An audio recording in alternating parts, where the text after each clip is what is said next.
in many ways I feel very grateful and very impressed with what you're doing, because I think you're doing something that is unique, and I think something that is very generous in spirit, because you are fostering and supporting and helping artisans do that. Well, it's very gratifying to see somebody who notices those details, and because many people don't notice them, and that's our gratification for doing it.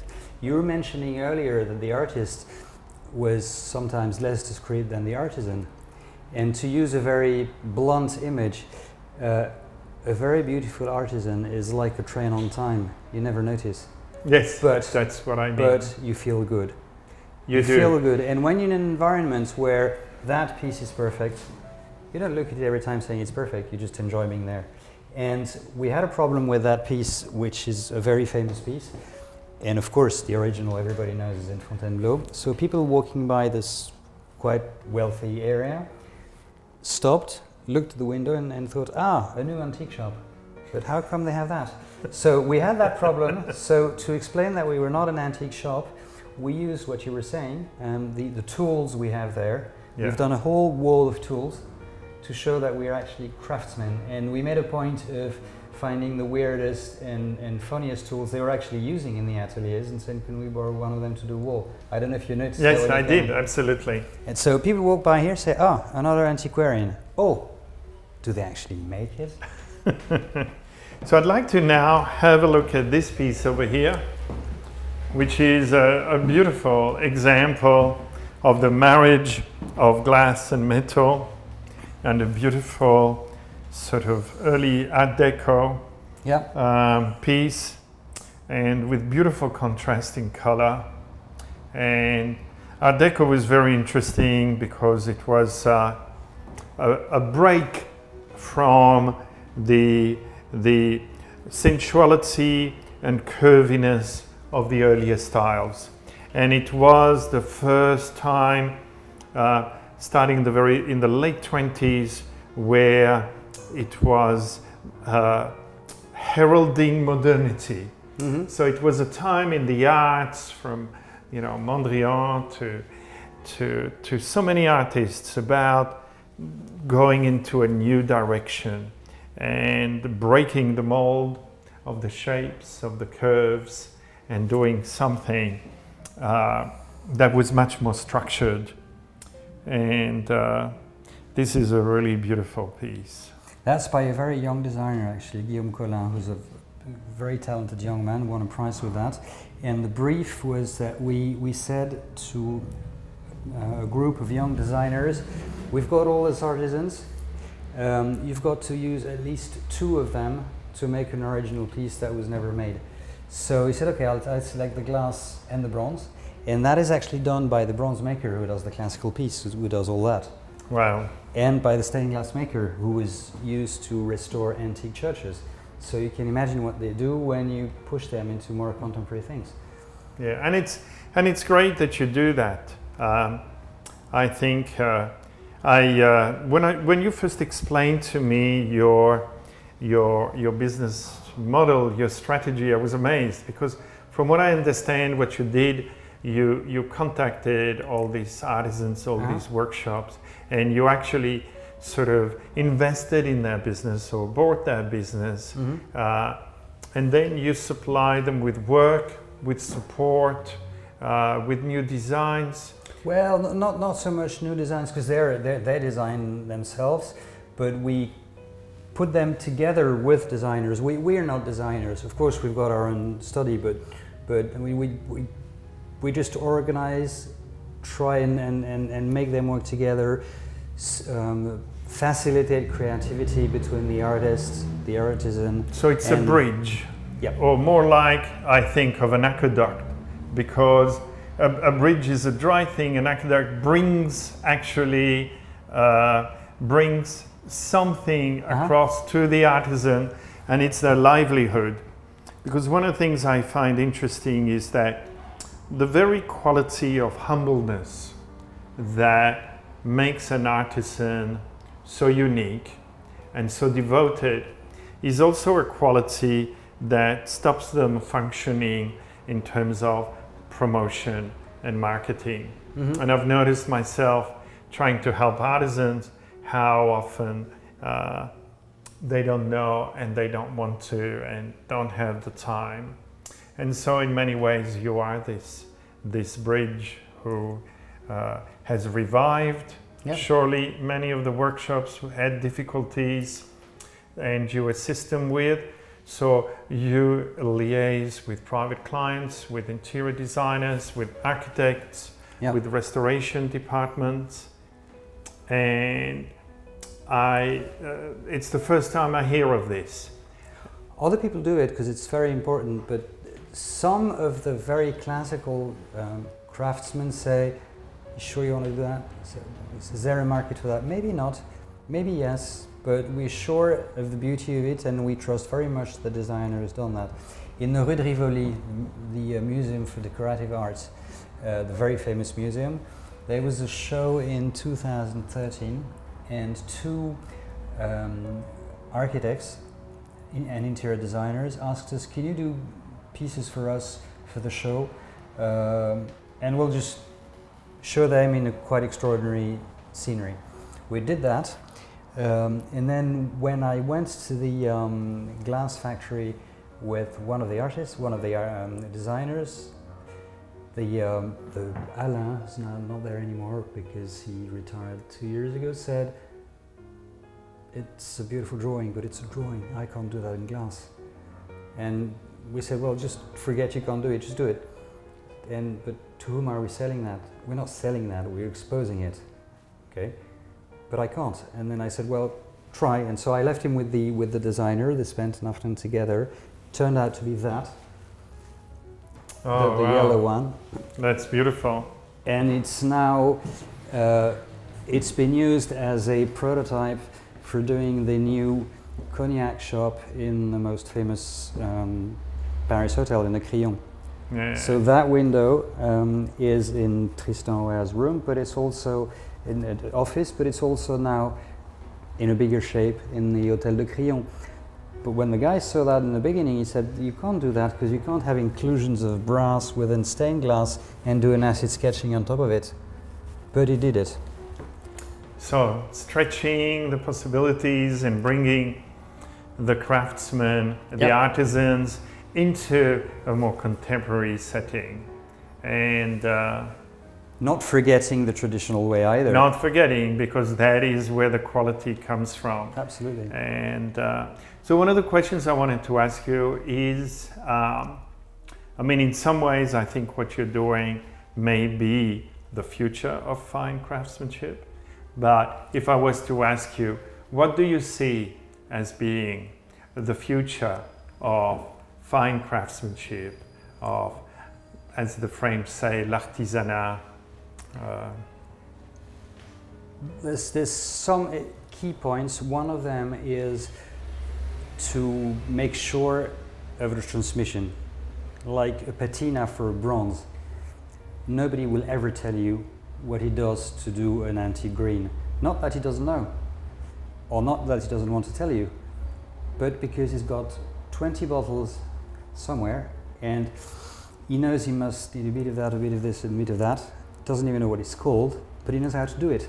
So if somebody sitting next to him for 10 years doesn't learn that craft, he will never find it in a book. Some things actually get extinct. So number one is the future of craftsmanship is promoting the training, not necessarily in schools, and because you can't learn it in schools.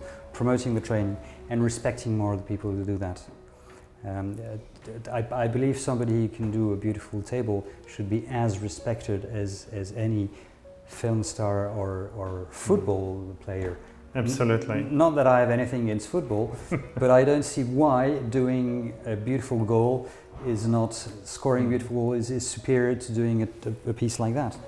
I can't remember, but I think it was in the 14th, 13th or 14th century in Italy, or a little bit earlier.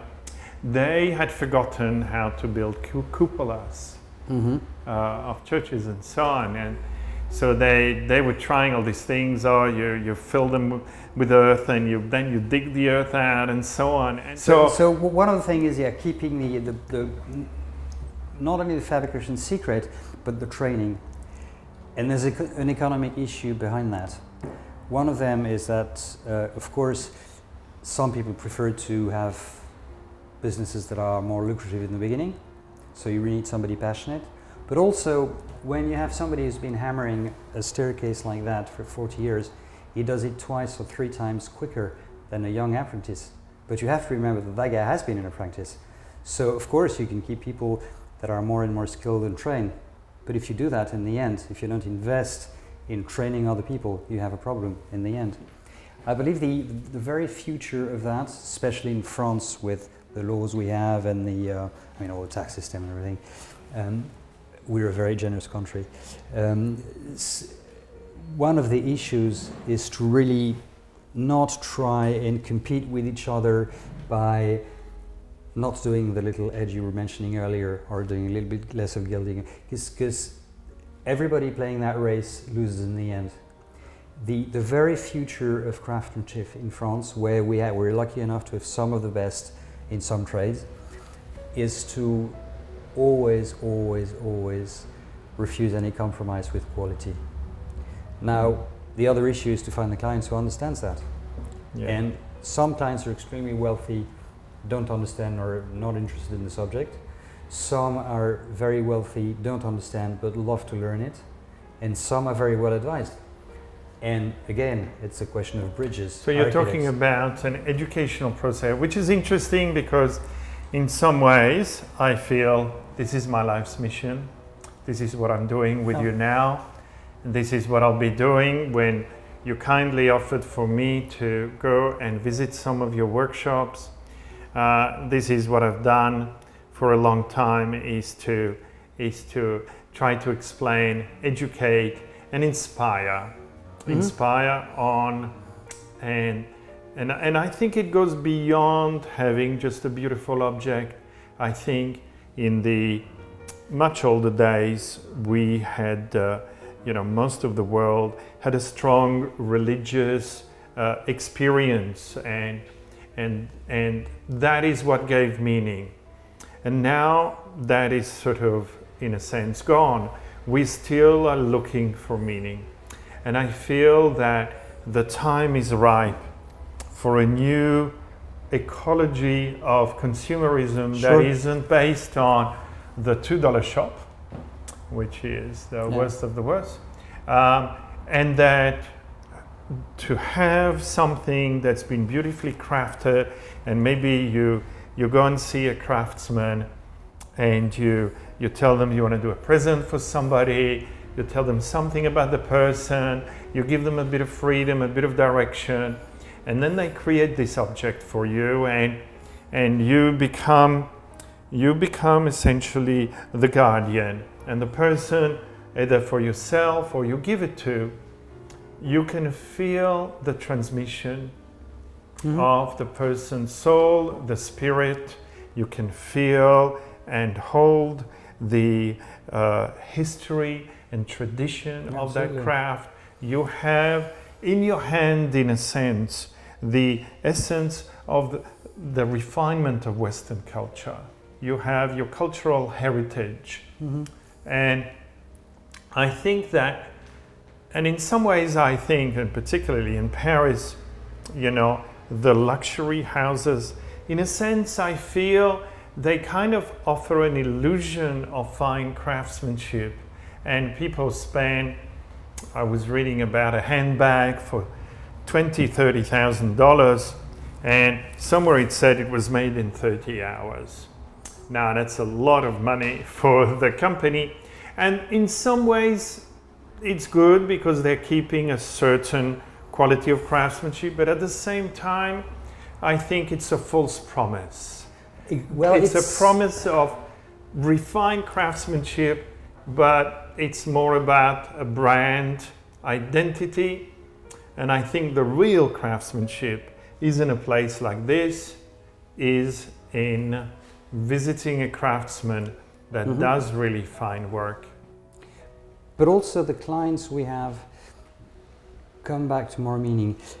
Like you're saying, if you are going to buy something which is a very useless word, but luxury. Luxury is a mix of three things, a luxury product. One of them is how much it costs to fabricate. One of them is how much it costs to promote. And one of them is how much is left for the company. Now, if you are buying some so-called luxury products that are mass-produced, it's not necessarily that there's a huge margin for the manufacturing company, but it means that what you're buying is actually material, handwork, design, and a lot of promotion. A lot of promotion. Most of the cost of luxury products, most of what you're paying when you're buying a luxury product is the cost of having it sold to you. Yes. So you're paying for having it sold to you.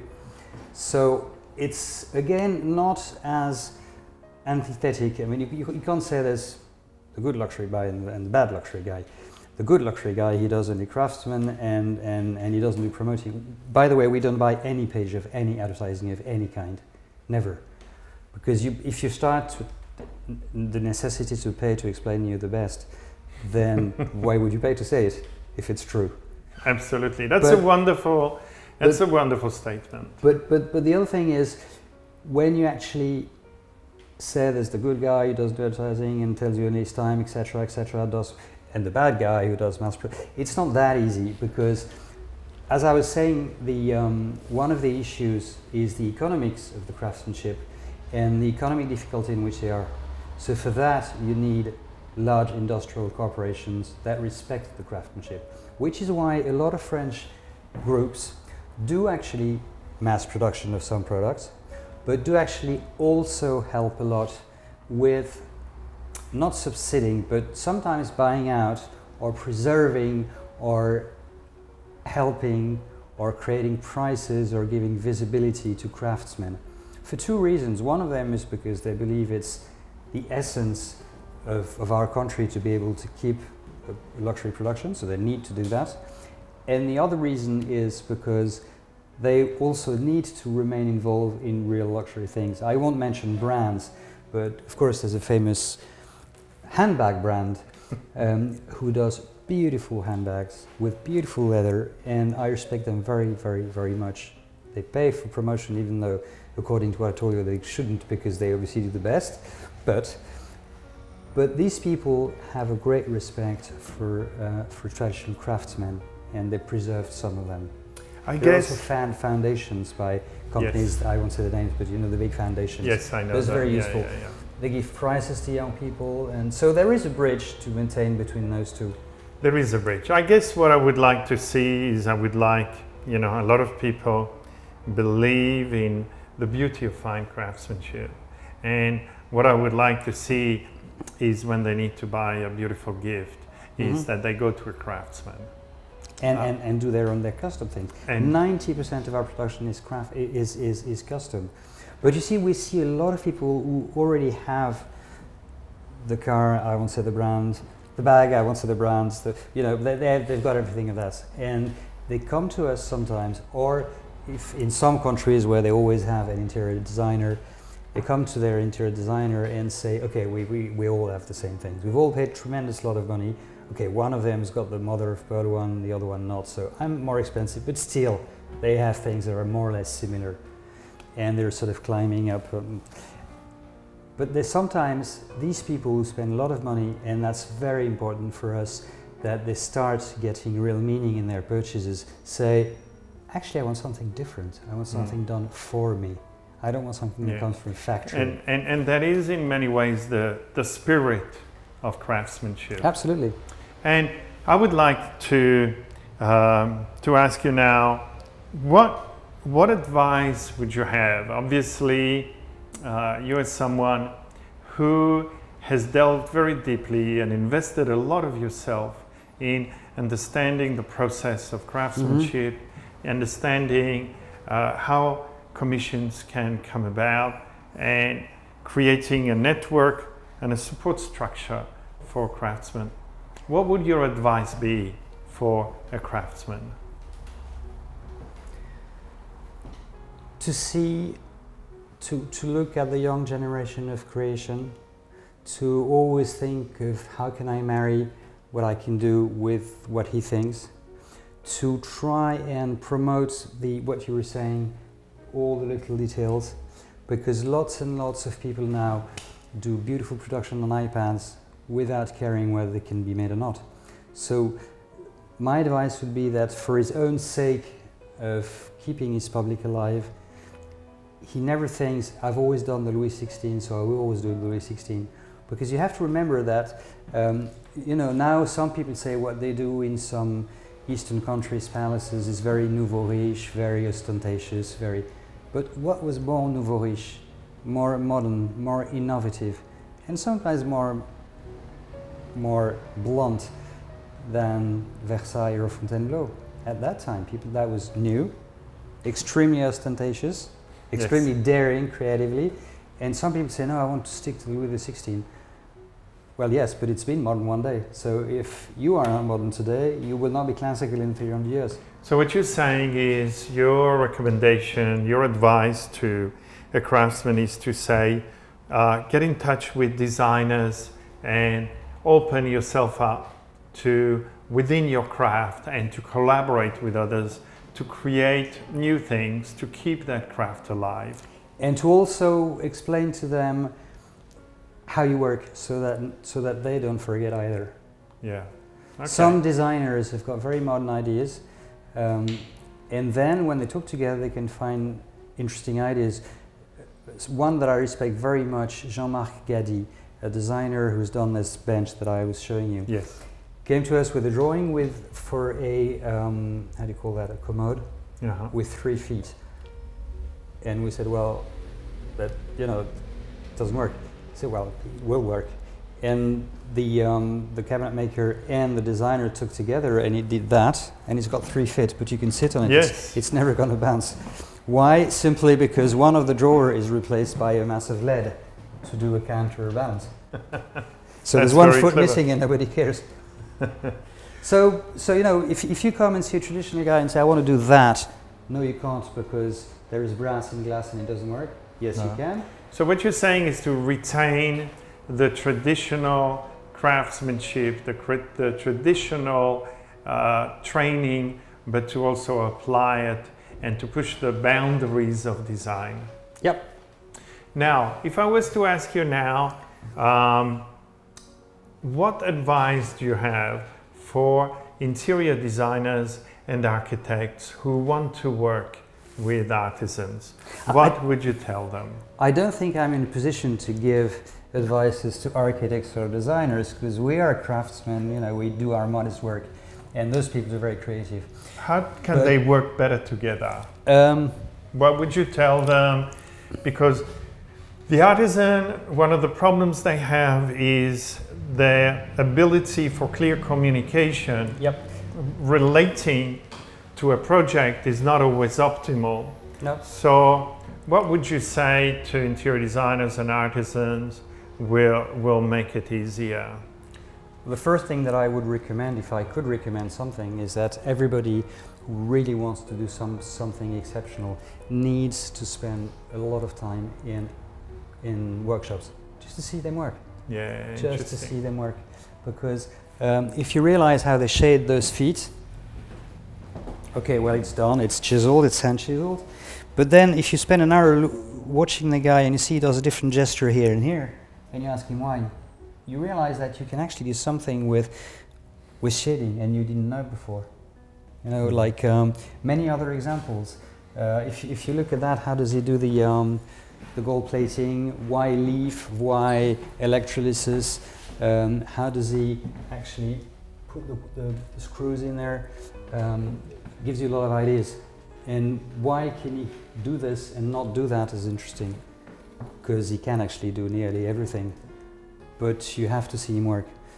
And a lot of young, very, very talented architects and designers had ideas with us in the workshops. That's really fascinating. I'm really pleased that I asked you that question, because I think what you're saying is in some ways artisans need to look towards designers and designers need to look towards artisans, Yep. need to go into the workshop to have an understanding of the material, have a real relationship with it. That's one of the things I particularly enjoy about Japanese culture, is that this real sense of the meaning of the material, and the material, talking back to them, it sort of came back a little bit in the 60s with famous Scandinavian cabinet makers like Christophe, for example, whereby instead of imposing a design on the wood, they would allow the piece of wood to sort of speak to them metaphorically and to see what they wanted. So it's a back and forth relationship between the material, the tool, and the craftsman. And you're saying that the moment a designer who may be just behind these days, unfortunately, some of them just end up what's called CAD monkey, where they're just behind a computer. But many designers, interior designers, the very designer good ones makers, do actually go to workshops. And exactly, and become familiar, and to see how you cannot have a good design without looking at the material and the tool and the tradition. One of a very famous architect here, as the manager of the whole study, is a young woman who's very creative, and we've done a beautiful project with her for the Lutetia Hotel in Paris. And at one point I asked her, but how come you were so because you've been to the School of Architecture and everything? She said, yes, but I've also been a stone carver for 10 years. Wow. A lady, and she and when you look at her, stone carver for 10 years, she's a bit, so and that immediately reflects in the way she orders the work. And you were saying about Japan, respect for craftsmen. I lived a year in Kyoto, and I used to go to this porcelain maker, and so we'd have tea, and I'd say nothing and look at him because I enjoyed it. And he found it strange that a European would be interested. He said, "Well, fine, you can just sit there." And then he was selling his production, but piece by piece. And this Western couple, comes in and doesn't take their shoes off. Starts looking at a piece, doesn't say hello, and looks at the piece. And I look at the guy, and he gets really annoyed. Says nothing. And the client, if you can call him that, says, "How much for that?" And the guy says, "No." "What? No? It's not for sale." "It's not for sale. How much for it?" And he had a vague idea what the price was, so he offered 3 times the price. And the man said, "I'm sorry, but it's not for sale. Thank you very much." And he gently pushed it to the door. And then I said nothing, and then he turned to me and he said, "It's not for sale, it's yours." And he gave it to me. What a wonderful story. And it's interesting because that's a really beautiful story. Thank you. I'm very grateful. Because it talks exactly about this feeling of transmission. So you now are the guardian, and each time you look or touch at that piece, you have the experience of his spirit, his dedication, and it's an enrichment to your life. Certainly. And I think that's what I'd like to, I love talking about things like that, because I feel that people can be inspired again, and people can, even people who are not, I would like to invite people that don't have necessarily a lot of money. You might have a few $100s to buy something for someone, and I'd love to see them going to a craftsman. I'd love them to understand the richness of that experience. And this is a beautiful story to finish our conversation with.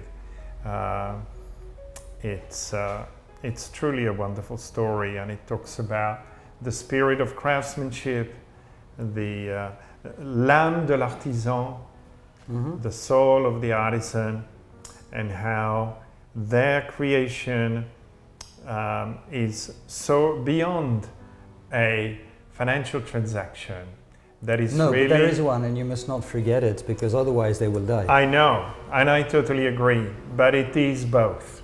Absolutely. It is both. It's something of themselves, and the artisans need people like you. They need people like you who can bring the commission, who can create the bridge. And in some ways, my only regret, in a way, is that there's only one of you. I would like to see hundreds. Well, there's not only one of us. But we need people like you very much also, because somebody who now understands what you've been explaining here might understand why it's so important and why it's not cheap, because it's not cheap. But then how important it is to have them at home, feel with them, have the spirit of them, and not even noticing them. That makes a huge difference. Yes. Well, thank you very much. Thank you. It's been a wonderful pleasure. Thank you very much indeed.